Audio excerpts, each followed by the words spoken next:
எனக்கு எங்க அம்மாவ சுத்தமா பிடிக்காது. நாங்க 2 பேரும் பேசினாலே அது சண்டையில தான் போய் முடியும்.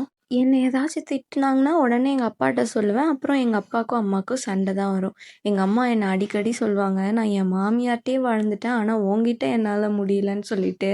நான் திரும்ப உன்கிட்டயும் தான் என்னால முடியல. நான் ஹாஸ்டல் போறேன் அப்படின்னு சொல்லிட்டு யூஜி படிக்க சென்னை இதுவரைக்கும் எனக்கு தல சீவி விட்டது, என் க்ளோத்ஸ் எல்லாம் வாஷ் பண்ணது எங்க அம்மா. இதுக்கப்புறம் நான் தான் எல்லாம் பண்ணணும். நான் எவ்ளோ சண்டை போட்டாலும் எங்க அம்மா அடுத்த செகண்டே அதெல்லாம் மறந்துட்டு என்கிட்ட வந்து பேசுவாங்க. ஆனா, இங்க என்கிட்ட பேசுறதுக்கே ஆள் இல்ல.